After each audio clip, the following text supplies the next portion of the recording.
Anche un incubo è reale, in questo luogo fatto di echi e di ombre.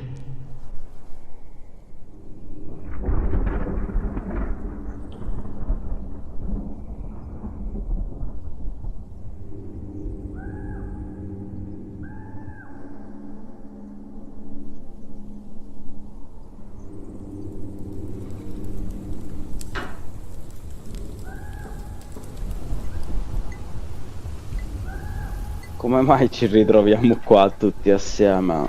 Non so bene neanche chi siete. So che la mia strada mi ha portato qua, sì, ma in realtà io dovrei andare altrove a compiere il mio destino, Qual è il tuo destino? vendicare il mio clan distrutto da un drago. Qual è la vostra storia prima dell'imbarco sulla figlia indesiderata? Perché non inizi a raccontare qual è la tua? Bah, la mia storia, io sono un vagabondo, sono un sicario. Quindi tu uccidi per soldi? Sì, Che spreco di energie. uccido anche per molto meno, elfo. Non ho paura di te. Ho attraversato sconfinate foreste molto più pericolose di quanto pensi. Non mi fai paura. Quelle dannate fiaccole sono il motivo per cui sono qui fra di voi. Quali fiaccole? Le torce, fiaccole, come le chiamate?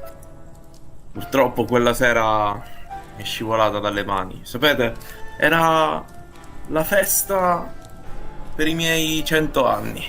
Quella sera, dopo la festa, la mia amata Miriel mi aspettava lì. Mi ha detto: vai sotto il nostro albero sacro e lì passiamo un po' di tempo insieme. E io quindi sono andato, ma era buio, era troppo buio. Dovevo fare luce in qualche modo, no? Bene, la torcia. Bene, mi è caduta. Bene, l'albero ha preso fuoco. Ed eccomi qui. Ho distrutto l'albero più sacro del nostro clan e sono stato condannato a 100 anni di vagabondaggio per diventare l'adulto che quei vecchi stupidi dicono che non sono. In questi giorni pensavo fossi stupido, invece sei proprio un vero idiota. È anche inutile. Wow, Ti stupirò, ti stupirò. sicuro. Detto E invece questo, tu, Rust, la tua Esatto. fama era diffusa alla baronia del Grifone. Sì. È Sì, veramente penso l'ingaggio che- del borgomastro che ti ha spinto fin qui? Sì, devo dire che la lettera di ingaggio era strana di per sé, quindi c'era sicuramente qualcosa che non andava già nella stessa lettera di ingaggio, quindi pensavo fosse il caso di scoprire cos'è che c'è dietro tutta questa storia. Diventa sempre più strana e misteriosa man mano che continuiamo a raccogliere informazioni nuove. Mm, mm, mm. E invece tu, elfo oscuro, è raro vedere un bardo della tua specie. Sì, ma in realtà su di me non c'è molto da dire, cioè, come vedete sono un bardo, quindi vado errando per tutto il Faerun per raccontare storie e guadagnarmi da vivere. Hai ragione, non ci sono molti drow in giro. Però sto prendendo appunti su tutte le vostre storie che sicuramente mi frutteranno parecchi denari raccontandole. Siete dei tipi interessanti, Grazie. un po' meno. cosa ne pensate? Ci dovremmo riposare dopo che siamo arrivati qua? Io avrei proprio Sicuramente, bisogno. ma prima di riposare dobbiamo fare il punto della situazione.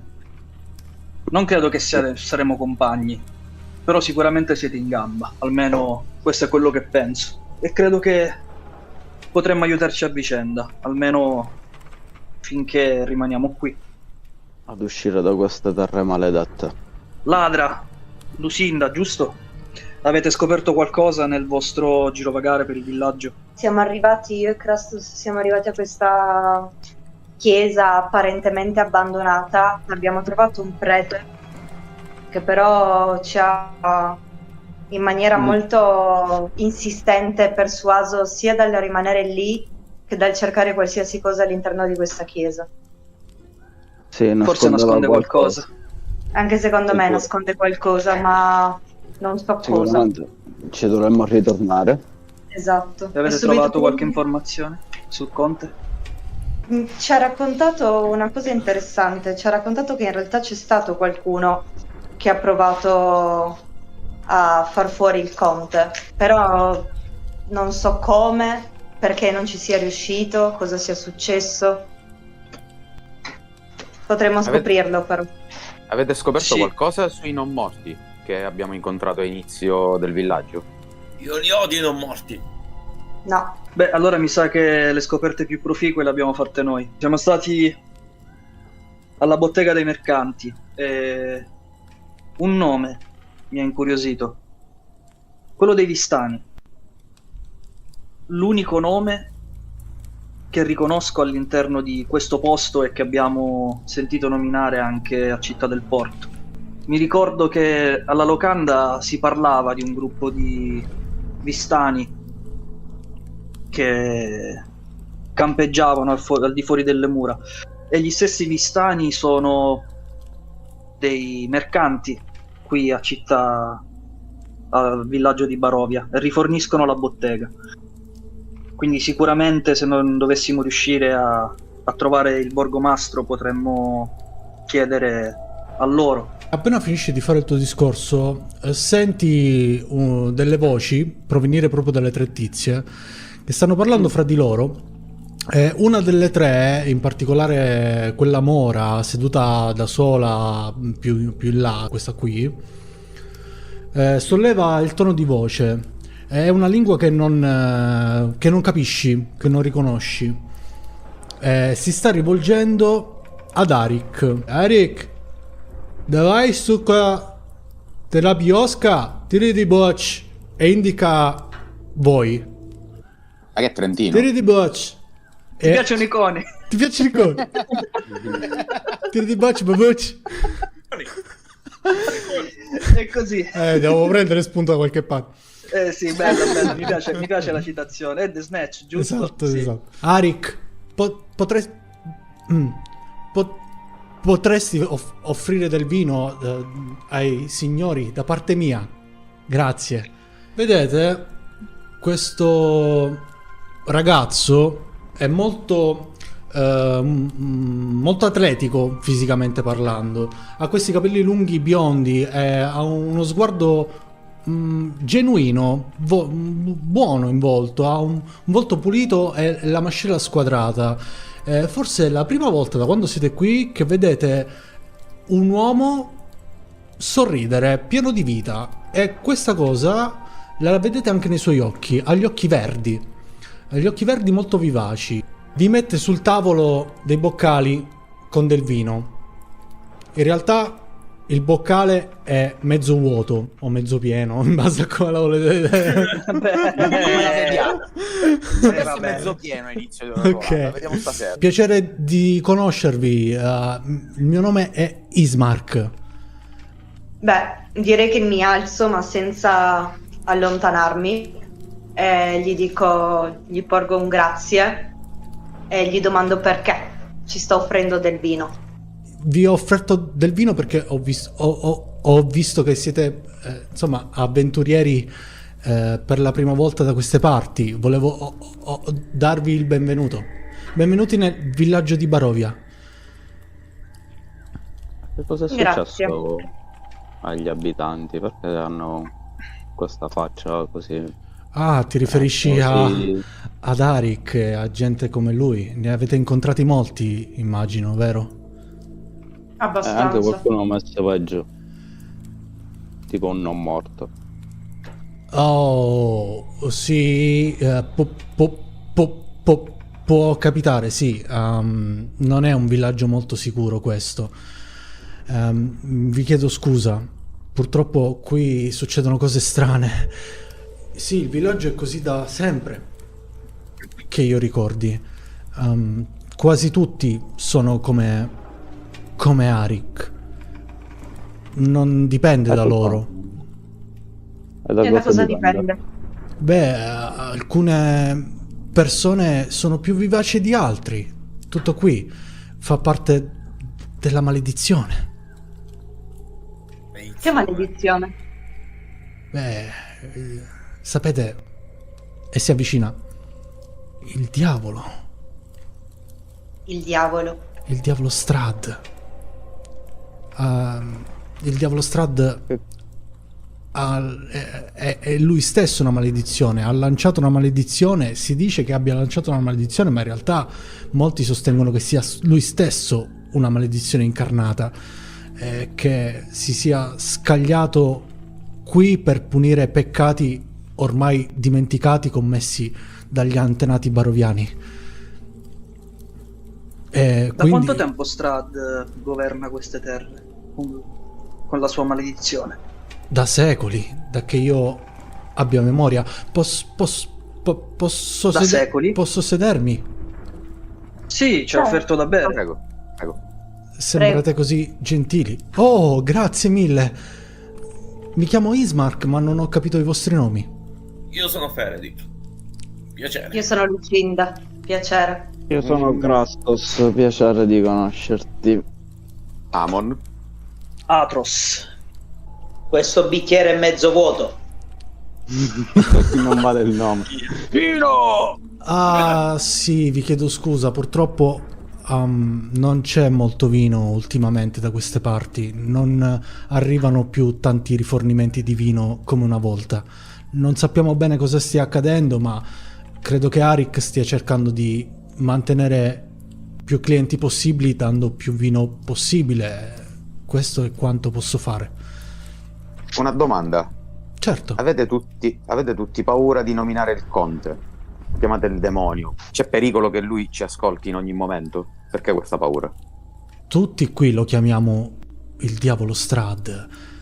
Qualcuno ha più paura di altri nel nominarlo. Sì, gira voce che lui senta e veda tutto. Ed è per questo che la gente stenta a fare il suo nome, per paura che lui possa ascoltare.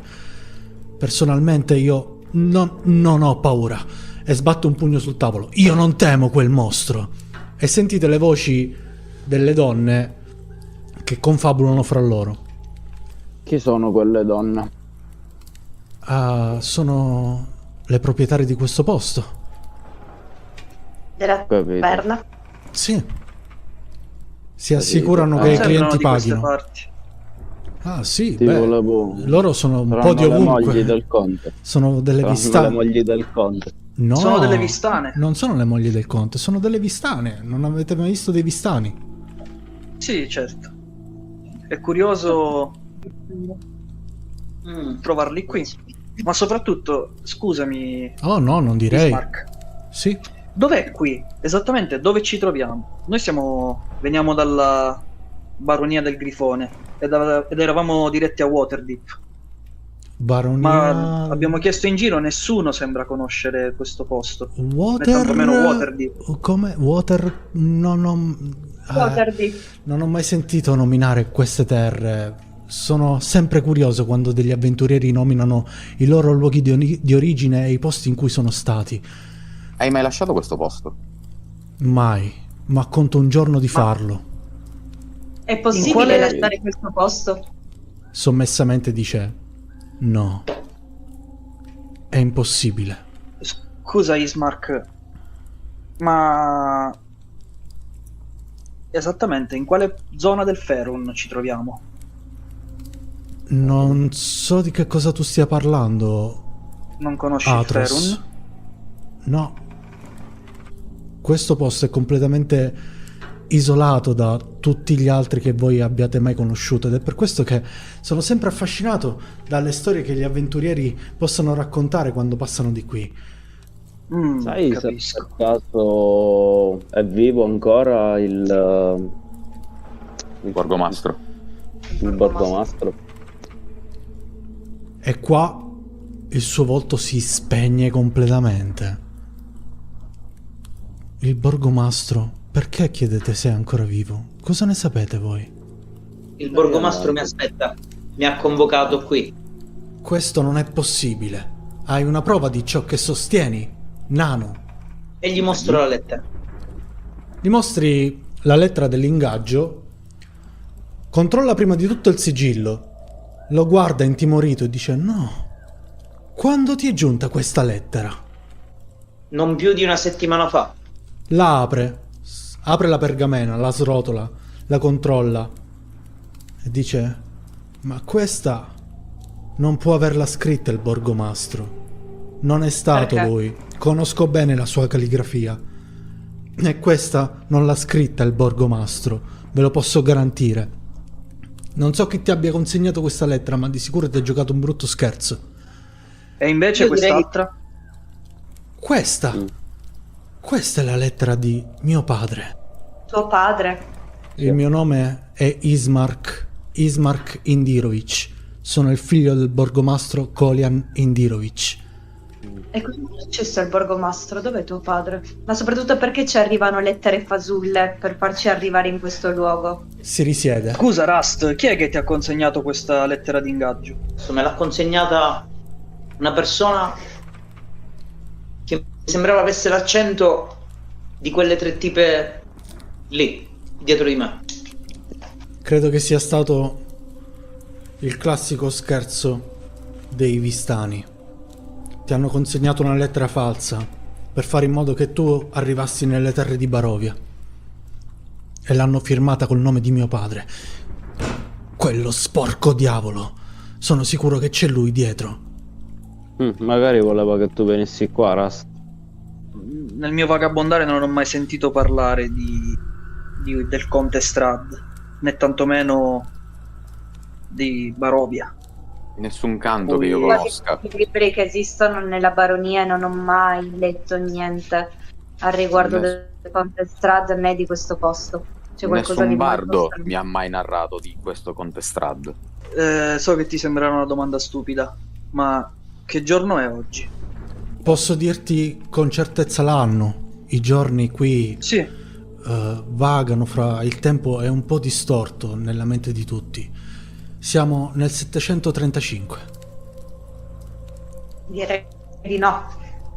Beh, sì. se siamo totalmente isolati dal mondo esterno è probabile che ci troviamo su un altro piano, ed è per questo che non riesco ad entrare in contatto con Mengen. Significa che qualsiasi cosa che faccia parte di questo piano nel quale siamo è sotto il potere di Strad. Non saremo mai al sicuro. Potrebbe Ancora una osservarci- domanda, Ismark. La nebbia. Nel bosco ne abbiamo trovata in una maniera spropositata ed ha non so, una presenza melliflua, ingombrante. Sembra malvagia. La nebbia è malvagia, ti dice. Ed è per questo che nessuno riesce a lasciare Barovia. Né il villaggio di Barovia, né tantomeno la valle di Barovia. La nebbia soffoca chiunque tenti di lasciare la terra. Chi non torna indietro va incontro a morte certa. Nel corso degli anni sono giunti numerosi stranieri che sono però morti o scomparsi in breve tempo. Senza alcuna Eppure la eccezione. lettera d'incarico è uscita da questo posto. Beh, certo. Sarà stato sempre il diavolo. Sono stati loro. E indica le 3 donne. I Vistani. Loro sono gli unici che possono andare e venire dalla Valle di Barovia come vogliono. Nessuno sa perché. E credo che l'unico motivo sia che Strad glielo permette. Esatto. In questa terra tutto quello che permette Strad e tutto quello che non permette Strad. Non ha alcun senso, però. Perché Posso- una forza così potente permette solamente ai Vistani di uscire ed entrare dal suo regno? Perché non esce lui stesso? Perché forse deve essere presente affinché la maledizione sia costante su tutto il territorio. Forse deve essere fisicamente sul posto. posso chiedervi un favore? Era quello che volevi fare fin dall'inizio, quindi parla. Beh, sì, in effetti è così. Però sembrate così forti e così coraggiosi e così valorosi. Se voi volete uscire da qui, possiamo aiutarci a vicenda. Io ho intenzione di distruggere quel diavolo un giorno. È da tutta la vita che mi alleno.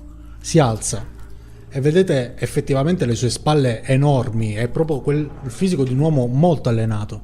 Punta le mani sul tavolo, vi guarda e dice: non ho possibilità da solo di distruggere Strahd, ma con degli alleati, con molti alleati, forse potremmo farcela.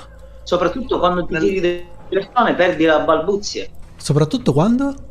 Ti fai dei nuovi amici, non balbetti più. Beh, la balbuzia arriva solo quando ci faccio caso o me lo fanno notare, sì. Vabbè, allora non pensarci, Ismark. Ma lo conosciamo un modo per distruggere questo Conte Strahd? Si risiede e dice: non vi ho raccontato ancora tutto, ma posso farlo se proviamo a venirci incontro. Allora, che ne dite? Cosa intendi per venirci incontro? Beh, aiutarci a vicenda, diventare alleati. Forza, racconta. Ci guadagni. La libertà per me e per mia sorella. Come si chiama tua sorella? Mia sorella si chiama Irina. Irina Kolajana. La ragazza della lettera. La ragazza della lettera, sì. E quindi sono fandonie anche quelle? Lei non è in pericolo? Beh, diciamo che lo è stata. Adesso è al sicuro. Strahd è ossessionata da lei. Nessuno sa perché, io non so perché, mio padre non sapeva perché. Fatto sta che lui ha un'ossessione morbosa per mia sorella. La vuole, la desidera, la invoca, la affascina. Ha provato a morderla 2 volte. C'è riuscito? Beh, non che io sappia, no. Dove si trova tua sorella in questo momento? È in un luogo sicuro. Ma è sempre all'interno della valle di Barovia. Beh, certo. Non sarà mai in un luogo sicuro dove lui permea tutta la trama. Ed è per questo che ho bisogno del vostro aiuto. Se ci alleiamo, voi potreste aiutarmi a portare in salvo mia sorella, lontano dagli occhi di Strahd, così che io possa concentrarmi solo su di lui e potremmo andare a Castel Ravenloft ad ucciderlo. Che facciamo? O confinarlo quantomeno. Non ci hai ancora detto cosa è successo a tuo padre, però. Mio padre è morto di crepacuore quasi 2 giorni fa, ormai. Ed è questo il motivo per il quale casa vostra ha le porte completamente sbarrate e... Siete stati a casa mia? Quando? Prima di Stasera. venire qui. E avete bussato alla porta? Sì. Abbiamo anche cercato di sfondarla. All'incirca. Se siete qui sono sicuro che mia sorella non vi abbia risposto allora. No. Non c'era segno di vita. Bene. Abbiamo di sicuro crepato la porta. Beh, dovete sapere Però- che ha fatto bene, è stata... ha fatto ciò che le avevo ordinato, ciò che le ho consigliato e ordinato. Dopo che mio padre è morto, sono diventato io l'uomo di casa, sapete, devo proteggerla. Lei non può uscire da lì e nessuno deve vederla, nessuno. Finché non la porta a Vallaki, almeno.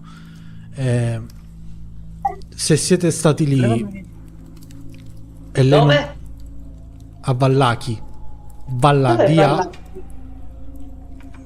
Vallaki si trova dopo la biforcazione, dopo la pozza di Zer, dopo le cascate di Zer. È un po' lontano da qui, però è un luogo sicuro, quantomeno più sicuro.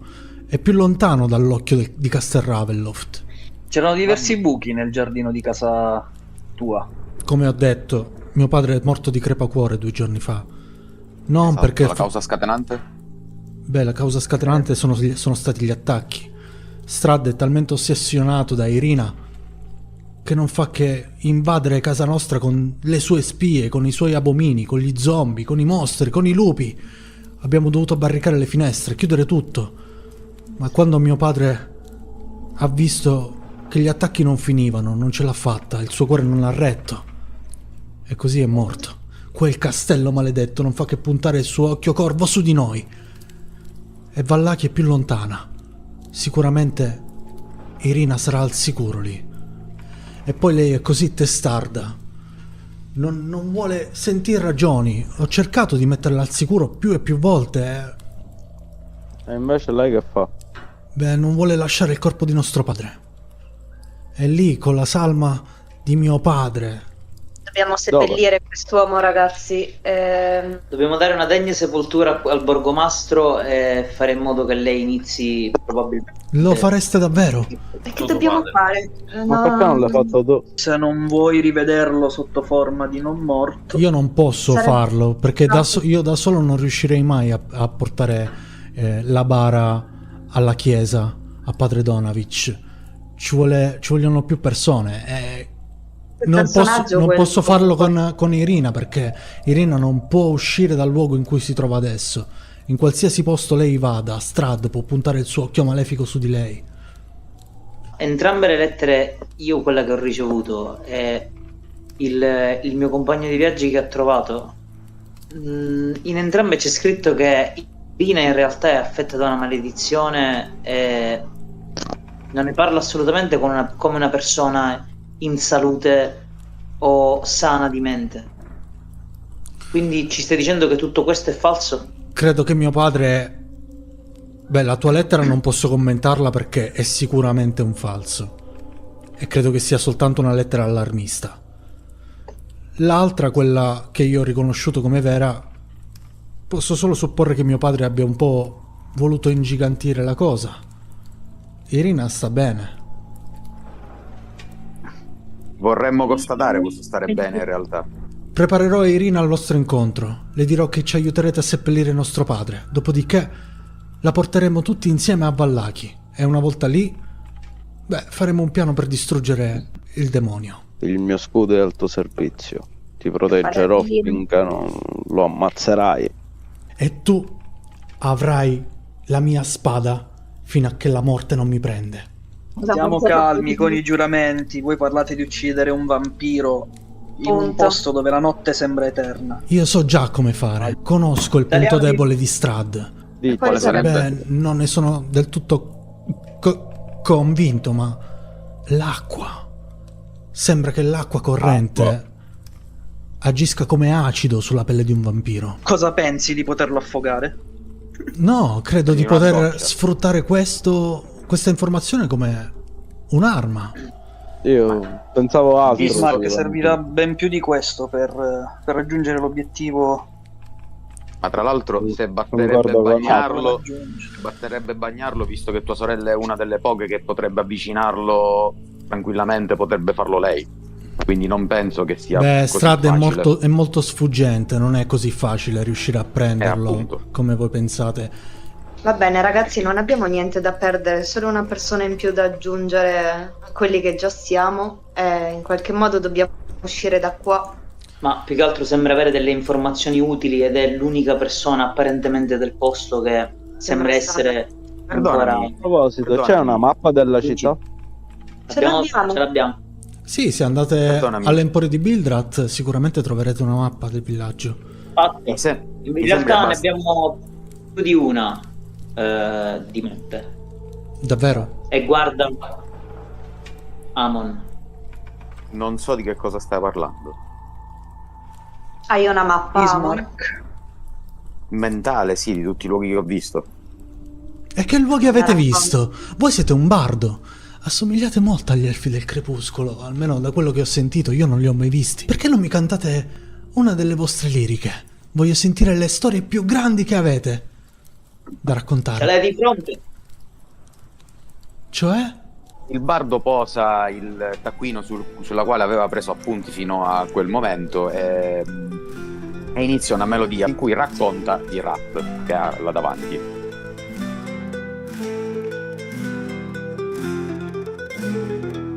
Era un tempo di pace, in una terra lontana. La baronia del Grifone era il nome della regione. Era un tempo di pace, un'illusione per molti. In quelle terre infatti ritornarono a vivere i morti. 4 negromanti mossero guerra, il loro obiettivo fu la morte sulla terra. Con la loro magia distrussero la vita, invocavano il nome di un dio senza vita per vincere la guerra, per il dominio della terra. Ed era tempo di guerra, era tempo dei malvagi, era tempo dei sacerdoti che alla corte invocavano il dio della morte. Il dio della morte! Il dio della morte!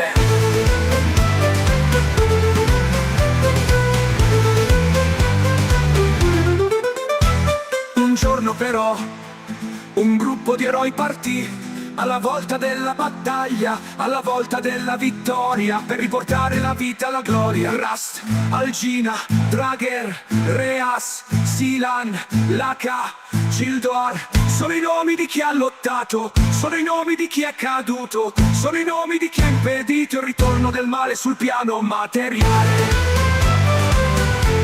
Il dio della morte è stato sconfitto, il dio della morte si è spento in un lamento. E fu tempo di pace, e fu tempo di luce. La vita era tornata, ma la morte si era già vendicata. Tra gli eroi leggendari, uno sopravvisse. Tra i compagni della storia, il nano guerriero, il cui nome è memoria.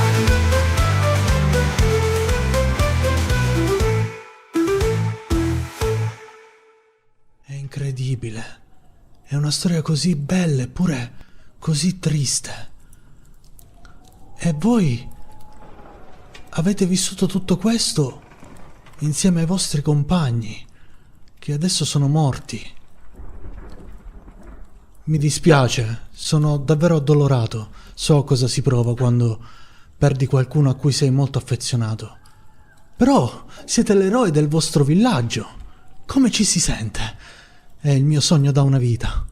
Beh, non è sicuramente tutto positivo e bello essere così riconoscibile e riconosciuto, quindi non è sempre bello in realtà. Master, quando sento queste cose mi piglia a male, mi allontano, mi avvicino alle donzelle che spero stiano ancora giocando a carte. In realtà vedi che già 2, senza che voi ve ne accorgiate, ve ne foste accorti, se ne sono andate.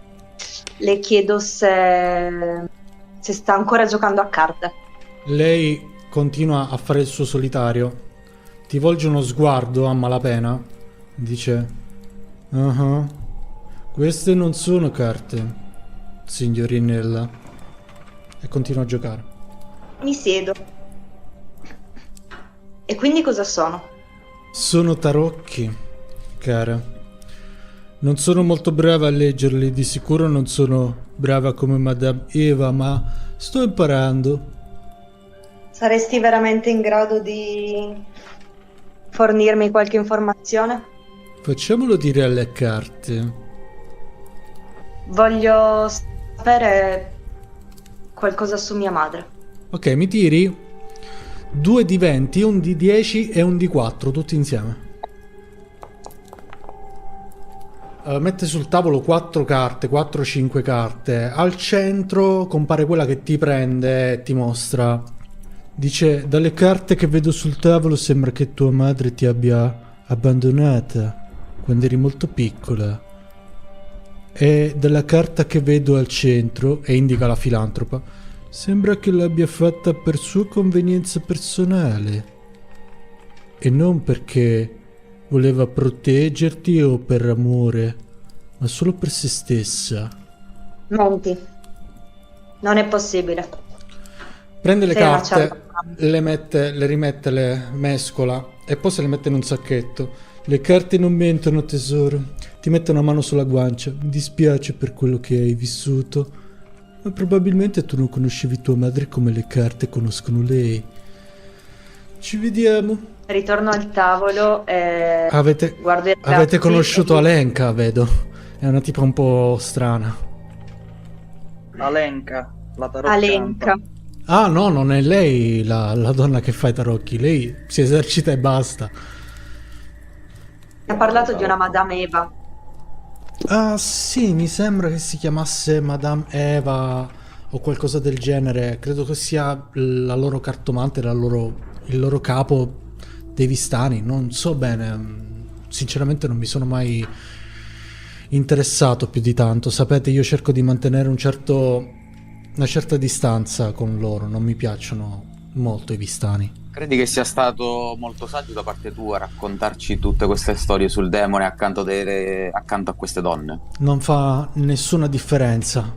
Il diavolo Strahd, se può vedere e sentire tutto, sicuramente avrà sentito le mie parole molto prima che voi arrivaste qui a Barovia. Cos'era la lingua che parlava? A un certo punto mi è parso come mi stesse insultando, Ah ma non sono sì, sicura di averla capita. lo fanno, prendono in giro gli stranieri. Loro ne vedono moltissimi. Gli stranieri arrivano qui e sono spaesati, non sanno dove si trovano, cercano di fuggire, fanno mille domande, cercando le risposte, cercando di trovare la soluzione per fuggire via da qui. Credono di sapere sempre tutto, a volte credono di poter affrontare a muso duro sia Strahd che le nebbie. E infatti muoiono sempre, tutti quanti. E tu cosa credi? Cosa dovremmo fare? Io credo che l'unico modo per distruggere il diavolo è essere in tanti, essere alleati. Ho già raccolto qualche alleato in giro, ma sono persone umili, popolani. A volte vanno giù di testa, prendono forconi, prendono torce e vanno al castello, impazzendo, cercando di fare giustizia contro la maledizione di Strahd. Ma nessuno o in Ismark. pochi tornano indietro. Tu parli di alleati, ma sei sicuro che non li abbia anche il conte? Oh sì, il conte ha molti alleati. Lupi feroci, lupi mannari. Si aggirano nella foresta di Svalic, nei cui cieli di notte si affollano torme di pipistrelli affamati.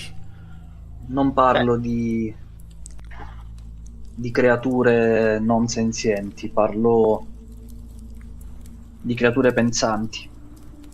Non può essere onnisciente. Avrà di sicuro qualcuno che lo aiuta nella gestione del territorio, non credi?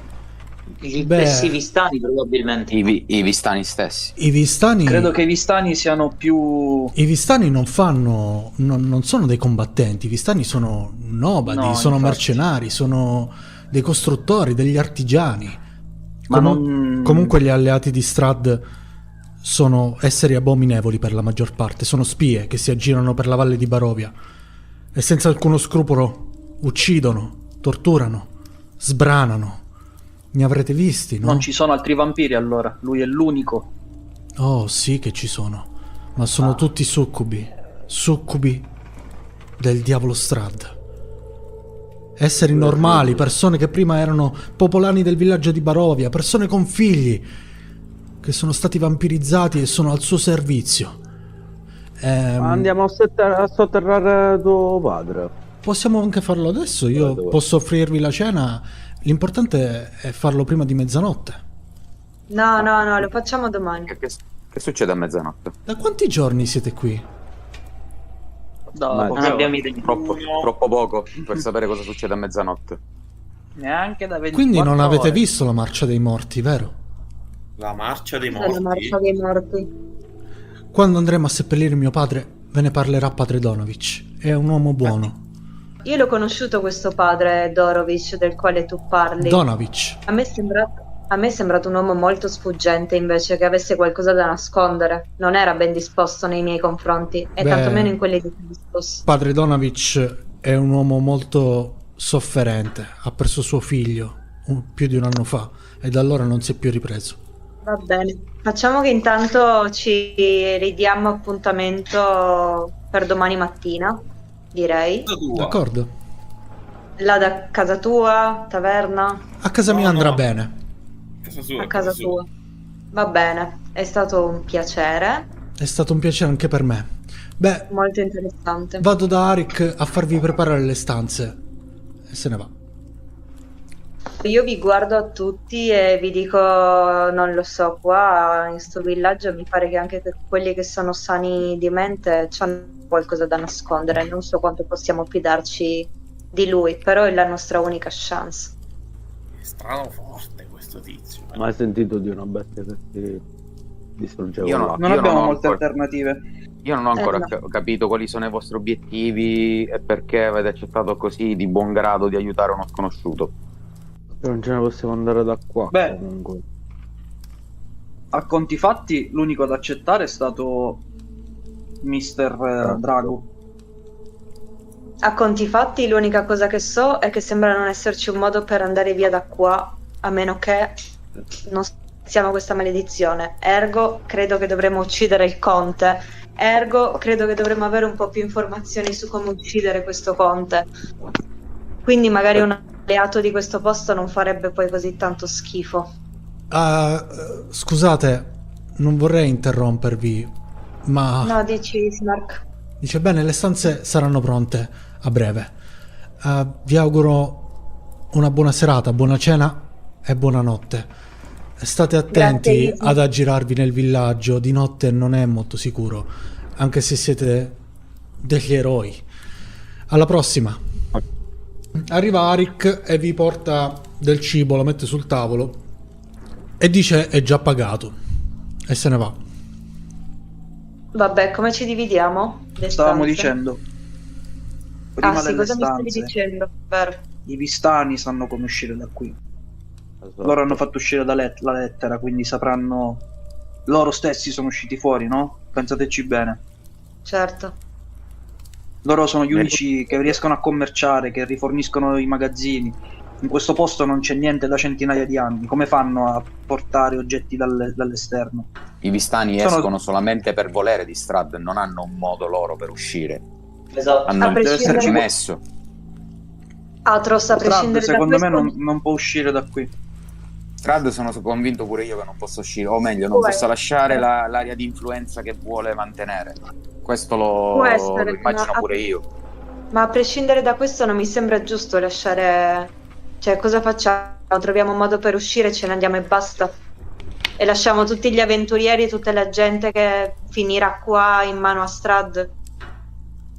Ma per uscire dobbiamo fare qualcosa per gli avventurieri. Distruggere strade. Ehi, ciao! Se gradisci i nostri contenuti non dimenticare di iscriverti e di attivare la campanella per rimanere sempre aggiornato, così da farci sentire il tuo sostegno. Per vedere in diretta le nostre sessioni puoi seguirci anche su Twitch. E adesso siamo in game.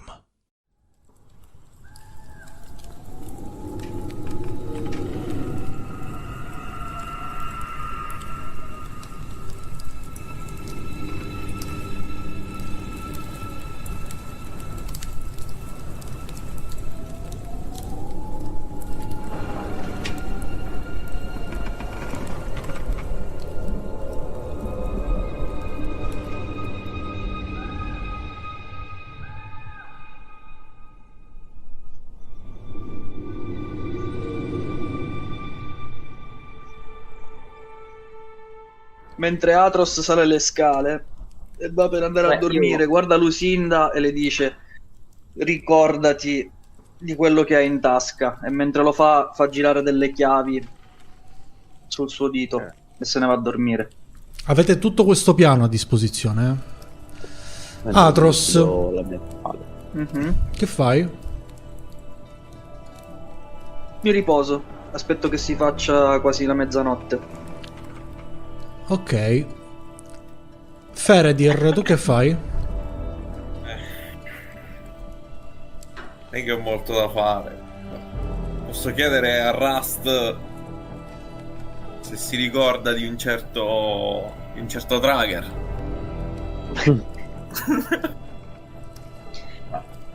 Ti ricordi di un Certo certo che- Trager? Sai, avevo un cagnolino prima. Ho chiamato Trager, anche lui. Era il mio unico compagno. È stato Non ucciso. capisco cosa c'entri tu con Trager. No, io niente. Ma il mio cane aveva lo stesso nome. Conservo ancora le sue ceneri nel mio zaino. Perché dei non morti me li hanno uccisi. È per questo che li odio. È per questo che voglio aiutarvi. A parte che sei esiliato dal tuo villaggio. Ma quello è un dettaglio secondario. Atrox sente la conversazione e riapre gli occhi e chiede a Rust: tu hai già affrontato i non morti, hai sconfitto addirittura il loro dio, ma che cosa avete usato per ucciderlo? Ma in realtà non ho memorie su particolari oggetti o rituali o accessori utilizzati per uccidere. In realtà quello che era il capo dei negromanti fondamentalmente non era un non morto, era sì uno dei 4 signori, credo si possono chiamare in questo modo, signori della morte, ma non credo che abbiamo utilizzato marchingegni o tecniche particolari, anche se comunque continua a sembrarmi molto strana la teoria del figlio del borgomastro, dove dice che serve della semplice acqua corrente affinché... Beh, Magari... per quel che io so, Ismark non ha torto. L'acqua corrente è letale per i vampiri, ma c'è solo un problema. Deve essere ben più che un semplice vampiro questo conte. Krastos, tu sei un paladino, giusto? Dovresti essere maestro nell'arte dell'estirpare il male dalla terra.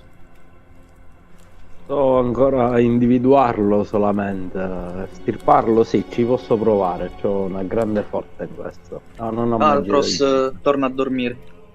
Atros, mi tiri, Io- mi fai un tiro salvezza In Costituzione, no? con svantaggio. Ah, saving throw.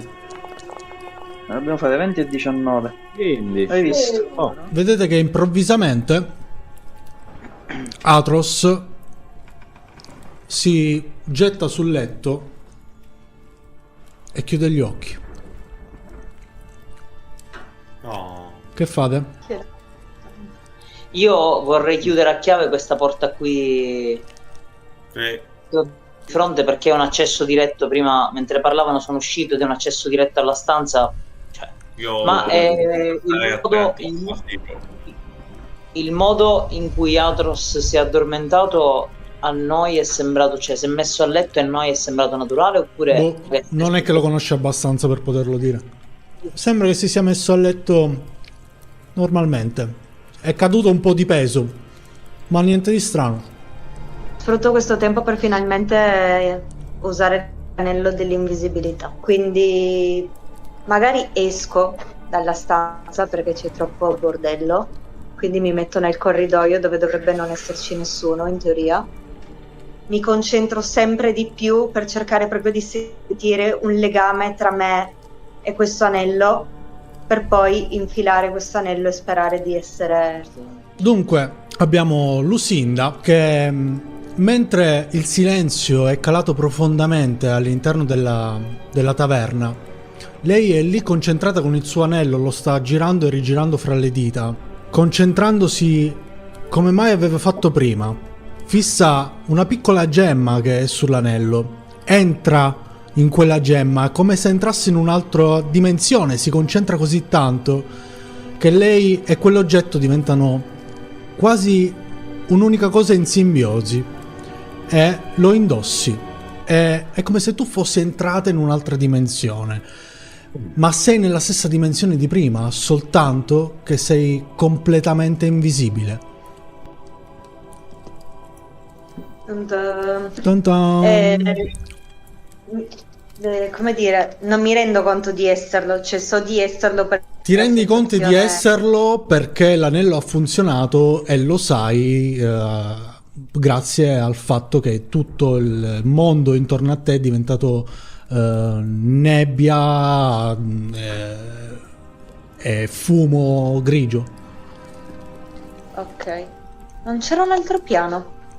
Krastos, mentre Lucinda girovaga per la taverna, non riesci a dormire bene in questo luogo. È come se ti sentissi osservato dai tuoi cari. È come se ti sentissi giudicato. Ti senti profondamente in colpa. Hai bisogno di espiare le tue colpe. Sento questo bisogno impellente, mi faccio un cenno ed esco dalla porta e mi dirigo alla chiesa. Arrivi davanti alla chiesa. Le porte sono chiuse. Bussi, non ti risponde nessuno a una prima bussata, ma appena fai per tentare di aprire la porta si apre. Vedi il viso di padre Donavich. Oh, siete voi. Vi ho già detto che non potevate stare qui. Cosa volete ancora? Salve, mi scusi prete, ma nel sonno mi è venuto un improvviso bisogno di trovare la redenzione. Avrei bisogno di pregare in questo luogo sacro. Guardate che se è soltanto una scusa per cercare di aggirarsi per la chiesa senza il mio permesso, io... No signore, dico la verità.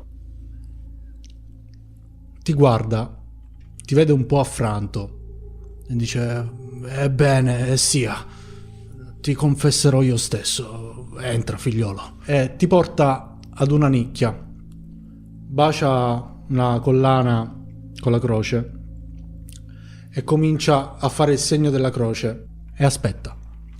Coraggio, figliolo, confessati. Non so se questa strada porterà sulla via del paladino votato alla giustizia o alla vendetta. Soltanto tu puoi scoprire la strada che prenderai. Devi meditare su ciò, devi pregare, figliolo. Mettiti qui. Hai tutto il tempo che vuoi. E ti lascerò pregare da solo. Ti confessa, ti fa la benedizione. Thank you. E se ne va. Ti metti in ginocchio e inizi a pregare. Non sai bene quanto tempo passi e improvvisamente una luce ti circonda e una pace dei sensi tutto intorno. Davanti a te una grande arcata che sfocia in un patio circolare al centro del quale c'è una statua angelica dalla testa mozzata.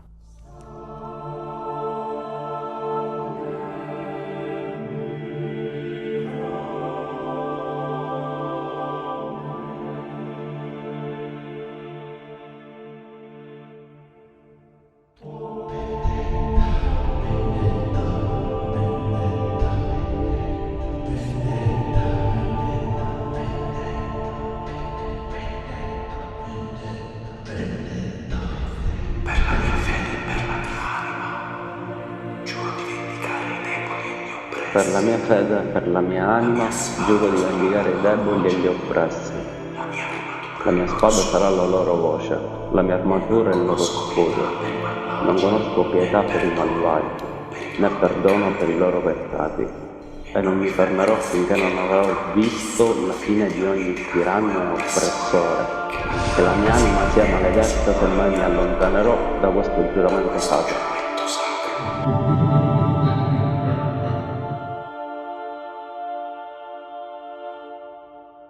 Quando vi siete addormentati, avete subito fatto dei sogni brutali, degli incubi, ma non è questo che vi sveglia. Vi sveglia un continuo e fastidioso suono lamentoso che vi ronza nelle orecchie. Ed è il suono di una donna che piange.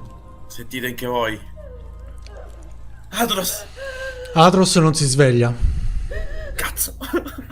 Mi metto in ascolto per vedere se riesco a sentire qualcosa di più oltre al lamento e al pianto. Senti soltanto il lamento e il pianto.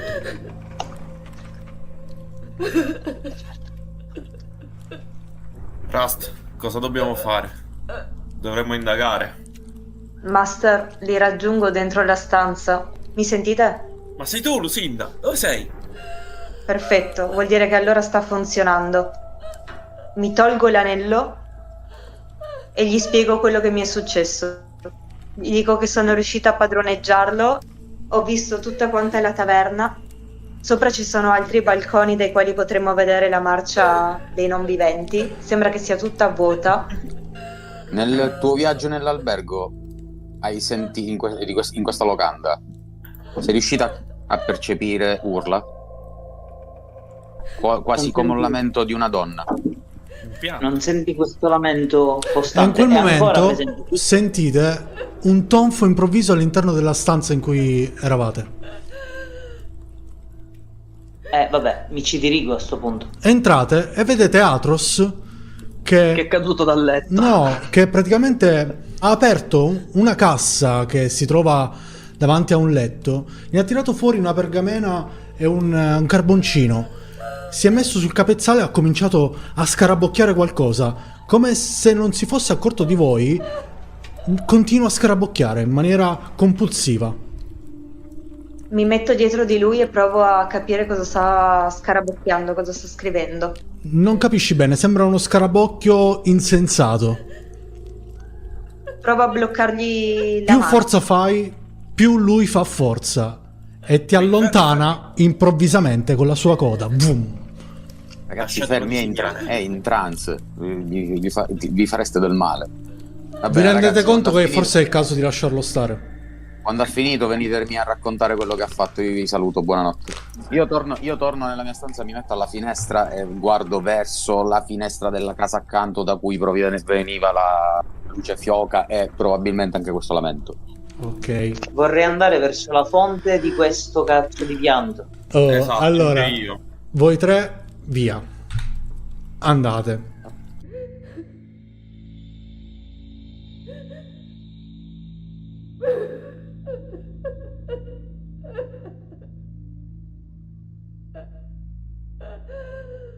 Siete una casa adiacente alla taverna, è una casa molto umile, ci sono 2 finestre al piano di sopra, una delle 2 si illumina fiocamente.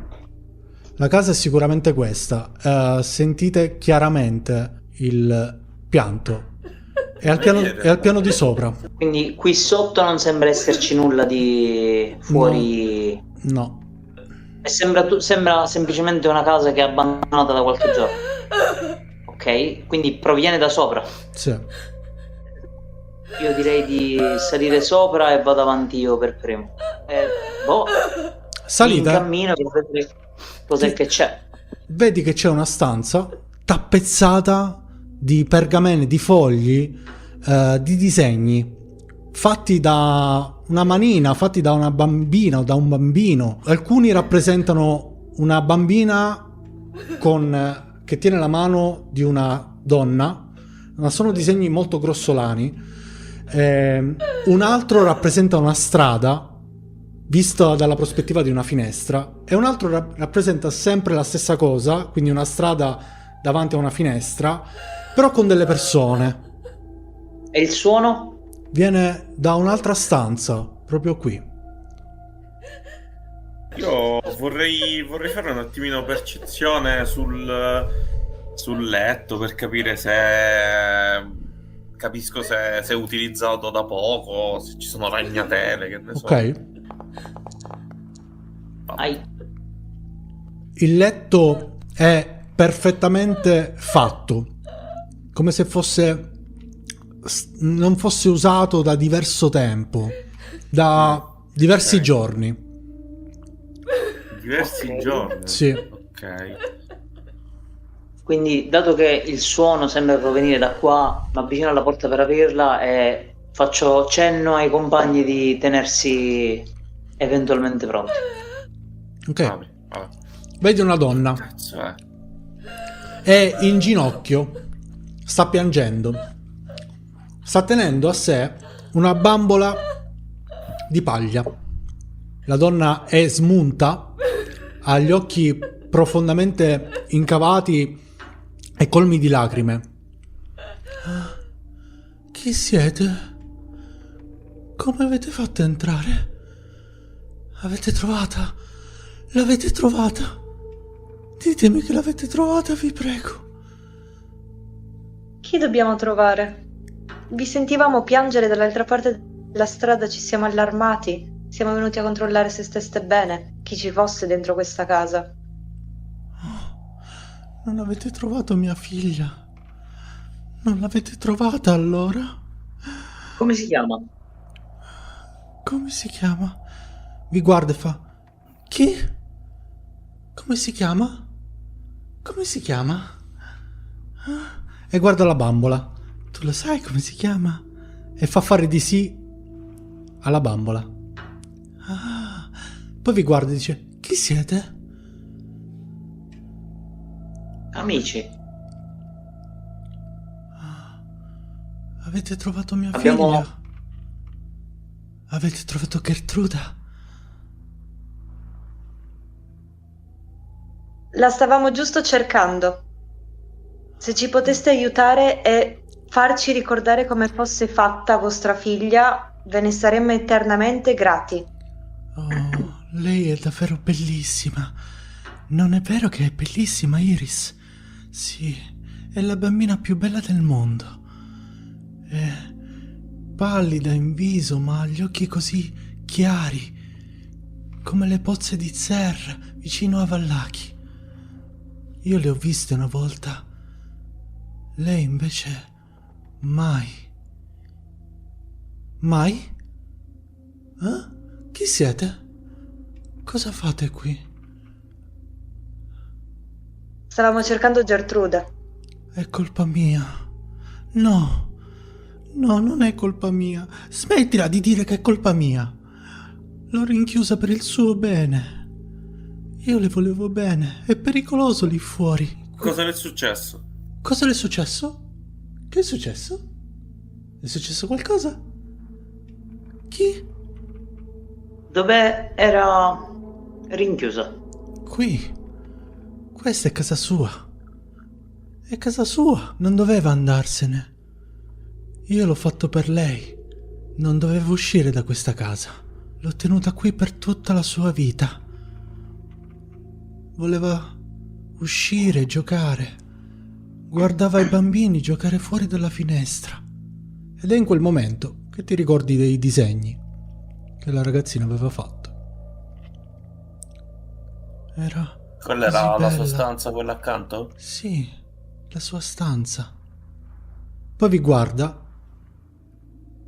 vi porge una mano a Feredir e dice: balliamo?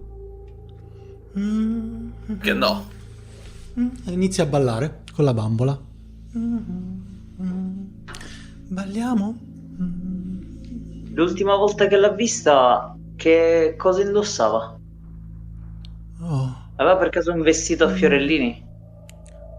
fiorellini? Fiorellini? No, noi non indossiamo vestiti a fiorellini. Non abbiamo i soldi per comprarli. Lei l'ha visto una volta un vestito a fiorellini. Una volta ha disegnato un fiore. Era la prima volta che vedevo di qualcosa di così bello fuori dalla finestra. Un semplice fiore blu. Chi? Un fiore? Balliamo? Aveva un peluche, Cos'è un peluche? una Bambola. bambola di pizza, Si allontana da Feredir e corre a prendere la bambola di paglia. La bambola è lei, è Iris, è la bambola di mia figlia. Una volta era la mia, gliel'ho regalata. Si chiama Iris, la mette così per fartela guardare. È bellissima, non è vero? E in effetti non vedi una bambola veramente carina, anzi, tutt'altro, diresti che è un po' sgorbia, perché adesso dall'immagine la vedi così pulita, ma in realtà è palesemente fatta a mano.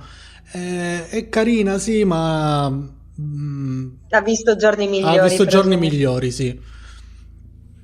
Ma le dico comunque che è bellissima la sua bambola. Vedi e che le rinnoviamo. ha una targhetta. La guardi e c'è scritto: se non è visto Fabbricato a Blisky o... No, Ah, ok. tipo di Blisky, cioè fabbricato da Blisky. Made in Fablisky, va bene. Ok, perfetto, va bene, no? Tipo, questo giocattolo è di... Esatto, Nico. come se fosse di proprietà di Blitz. Ah, Quanti anni ha Gertruda? 15 anni. Da quanto tempo è che non la vedi più? Chi non vedi? Gertruda. Gertrude. Gertruda, mia figlia, è andata via la settimana scorsa. Non la vedo più da una settimana. Ma Ormai è andata via? È scappata. Non era colpa mia, io volevo solo proteggerla. Non volevo farla uscire da questa casa, non poteva uscire da questa casa. È così pericoloso là fuori, c'è il diavolo. E quindi l'ha presa Strad. Chi? Strat? Il diavolo. Il diavolo? No, ha preso mia figlia. No. No. Vedete che la donna inizia disperatamente a piangere. No, mia figlia ha preso il diavolo. No, Feredin, Era una Feredin, domanda. era una domanda. La sua era una domanda. Noi non sappiamo, anzi, pensiamo che Gertrude non sia stata presa da Strad, probabilmente scappata e sarà in un posto sarà in un migliore. posto sicuro, starà bene. Questo è il posto Comunque- sicuro per lei. È casa sua. Non ha abbandonato mai questo posto da quando è nata. E doveva restare qui, con me, per sempre. E suo padre? Chi? Padre? Balliamo. Suo marito. E ti guarda, ti porge la mano per ballare. Parliamo di nuovo.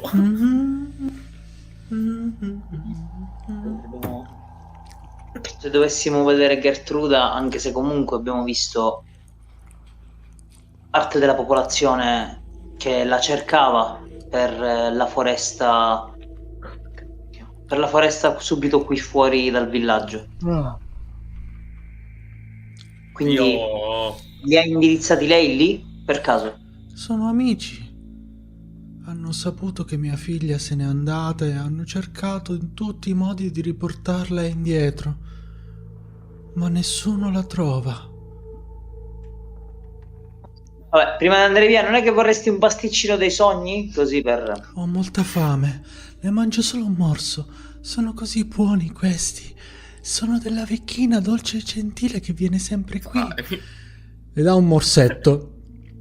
E all'improvviso prende un'altra forma il suo volto, prende un'altra espressione e improvvisamente assume un'espressione felice.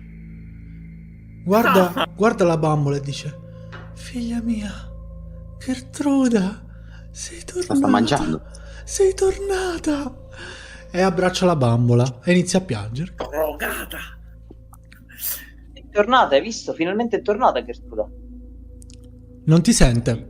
Non ti sente completamente, è rivolta verso la bambola ed è come se fosse su un altro mondo completamente. Non solo vi ignora, è come se non fosse consapevole della vostra presenza lì in quel momento. Vi ritrovate di nuovo all'incrocio. La finestra che fa così. In quel momento vedete una scia luminescente, evanescente, che raggiunge il castello. Una specie di serpente etereo che raggiunge lentamente il castello del Conte Strad e I poi morti. svanisce lentamente nella nebbia per poi ritornare a una certa altezza verso una delle torri più alte. Non riuscite a capire bene cosa stia succedendo, riuscite a capire, a vedere le luci di questi spiriti che dalla cima del castello cadono giù a pioggia verso il burrone. Quindi è questa la marcia dei morti. Potrebbe essere questo, anche se non l'abbiamo vista da vicino, intendo. Beh, sì, sembra qualcosa di plausibile. Dal nome, quantomeno. Vedete che non c'è nessuno nelle strade. Rientriamo in locanda. Sì, Perché si buttano? ho paura. Sì, direi di tornare alla locanda a questo punto. Tornate alla Sotto locanda. le coperte, così. Allora, Atros, nelle tue mani c'è un foglio di pergamena, ma intorno a te ce ne sono 3, 4, tutti disegnati da te e raffigurano degli scarabocchi incomprensibili dell'immagine di ciò che tu concepisci come Mengen nella tua testa, e sei consapevole che da quel momento in poi cercarlo sarebbe pericoloso e inutile. Allora, Amon, dalla finestra alle tue spalle, sopra il letto, sei riuscito a vedere un fiume di spiriti, erano veramente centinaia, che raggiungevano Castel Ravenloft per poi sparire nella nebbia. Stavano soffrendo? No, ti sembravano semplicemente estranei a ciò che li circondava. Ok, quindi presumo che sia notte fonda. Sì. Ok, mi rimetto, mi stacco dalla finestra, non ha più senso guardare oltre la finestra, e mi rivolgo all'Olt, alla mia dea. Ok. Non ti riesci a concentrare abbastanza, quindi hai bisogno del tuo strumento musicale per entrare tramite le note inquietanti della tua musica in sintonia con la tua divinità. Cosa sei disposto a sacrificare per me? Quando apri gli occhi, davanti a te c'è uno scenario che da un certo punto di vista ti allieta, dall'altro un po' ti mette a disagio, non capisci bene come ci sei arrivato lì, ma davanti a te ci sono le grate di una cella. Sei in cella e stavi suonando il tuo flauto e adesso invece hai le mani incatenate, una vicino all'altra. C'è una catena che le unisce, cioè saranno un 30 centimetri di distanza l'una dall'altra. Le catene sono molto molto spesse e al collo hai un'altra catena che è legata al suolo da un gancio al centro della stanza, e tu sei seduto su una piattaforma di legno le cui estremità sono tenute in piedi da due catene molto, molto spesse attaccate alla parete. Dentro la cella non c'è niente, fuorché non hai i tuoi strumenti, non hai nulla addosso se non i tuoi abiti. Nella cella c'è soltanto una cosa: una sega arrugginita. L'ho già visto. Mi ricorda qualcosa questa cosa. Senti un fischiettio. Aia. Oh. Che succede? Tiro, prendo subito la sega e la nascondo intanto dietro il mio corpo, cioè la frappongo tra me e la cella davanti, in modo tale che chi si sta avvicinando non la veda. Vedi dei topi che squittiscono e si aggirano nella cella, piena d'umidità. È arrivato il nostro ospite. Questo è in game. Sì. Aspetto che si avvicini, aspetto che arrivi di fronte a me. Vedi pararsi davanti a te, oltre la cella, un uomo il cui volto ti è stranamente familiare. Non ricordi bene dove l'hai incontrato. È un uomo dal viso pulito, ha una barbetta e un pizzetto, i capelli lunghi, è vestito con degli abiti un po' eccentrici, molto colorati, ha una specie di foulard di tanti colori addosso, con un gilet con dei ricami in oro e tanti braccialetti. Oh, finalmente! Ho aspettato tanto tempo, pensavo che il padrone non ti avrebbe mai permesso di arrivare qui. Con chi ho il piacere, anzi il dispiacere di parlare? Io sono uno scommettitore. A te piace scommettere, tiri di bocce, babucci? Ma di solito, se non riguarda la mia vita, sì. Allora scommettiamo. Ti ascolto. Scommettiamo che non riesci a liberarti.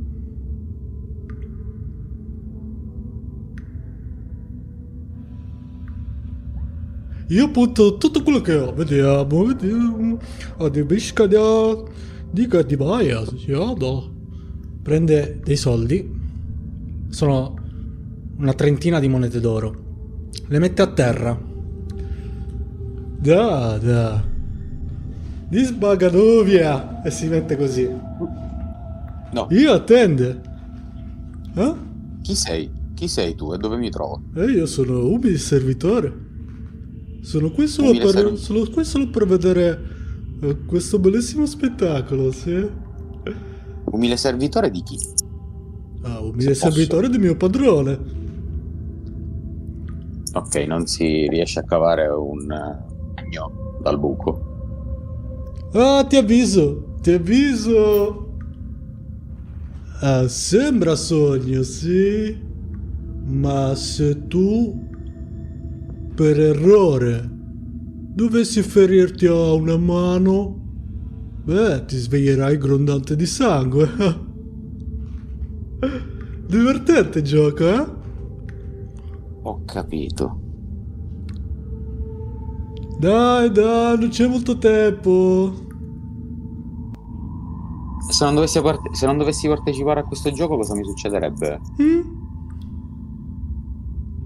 C'è solo un modo per scoprire, eh? Sappi che padrone si arrabbia molto chi non partecipa a giochi. Pure.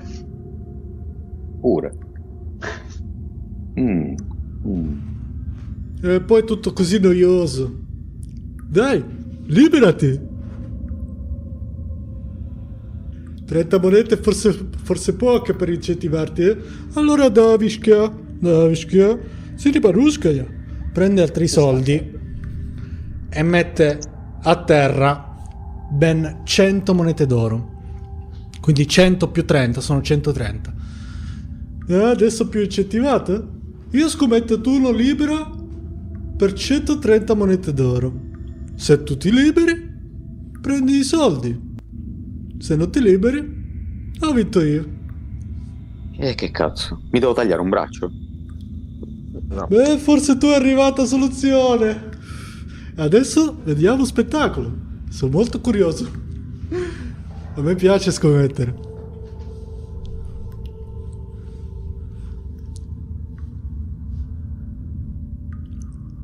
Illusione. Che cosa, Angelo? Non ho più niente per fare illusioni. Sono scarico. Ammalialo con una tua canzone. Non ho strumenti, non ho niente. Forse non avete capito, sono nudo. La tua voce è il tuo strumento. E vabbè.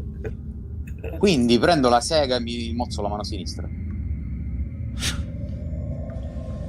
Lui si mette così e fa: dai. Allora, partiamo da un presupposto. Il mio personaggio ipotizza che qualcosa che sia qualcosa riguardante un sogno, perché prima si trova in un'altra stanza. In ogni caso si fa forza. Si fa forza con uno stornello antico su Drow. Poi prende la sega e va a dare un colpo, anzi la mette in verticale e gli butta sopra la mano, quasi a dargli un pugno. La sega penetra per una buona parte all'interno del polso, scavando fino all'osso. La sega sta penetrando veramente a fondo, ma comunque non ha mozzato la mano. Però è penzolante, quindi credo che mi aiuti a liberarmi da una mano. È penzolante, ma non è abbastanza per farti tirar via la Aspetta catena. che c'ha l'ispirazione bardica, ti ricordo. Un altro colpo secco. Tra! Si sente il tuo urlo riecheggiare all'interno di tutto il salone in cui sei presente in questo momento, e senti il Vistana che ride a crepapelle, fa... e ti vede mozzarti la mano cade a terra, gronda di sangue il polso, tu sei stremato in quel momento e scivola via una delle due catene. Sei libero, ma stai perdendo le forze molto velocemente. Io non credevo tu l'avresti fatto! Oh, grande babuscaia! Prendo la mano che mi sono appena mozzato, gliela lancio in faccia e gli dico adesso fammi uscire. Oh, vede la mano, fa oh, certo, certo. Prende delle chiavi e te le lancia vicino a te. Ah, grande Drow, io non credevo tu così coraggioso, eh? Ah, ci vediamo. Non fai così con la mano, maledetto. Se ne va, lasciandoti i soldi lì davanti alla cella. Metto la chiave in bocca e faccio... Ti liberi e all'improvviso vai per aprire la cella, la porta della cella si apre e tu svieni. Boom. Fine sessione.